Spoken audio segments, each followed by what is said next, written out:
এই হলো, এখন আমি ঢেঁড়সের পকোড়া বানাবো। তো প্রথমে মরিচের গুঁড়ো, হলুদের গুঁড়ো আর মশলার গুঁড়ো, এই হচ্ছে বেসন আর কালিজিরা, লবণ, সামান্য পরিমাণ একটু তেল দিয়ে সুন্দর করে মেখে নেব। তো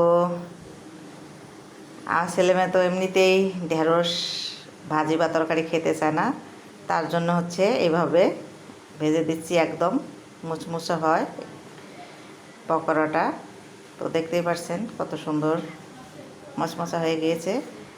তো এইভাবে যদি আমি ঢেঁড়সটা ভেজে দেই, আমার ছেলেমেয়ে খায়।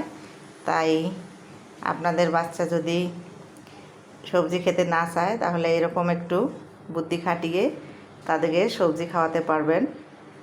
তো কেমন হলো আজকে আমার এই ঢেঁড়সের পকোড়াটা?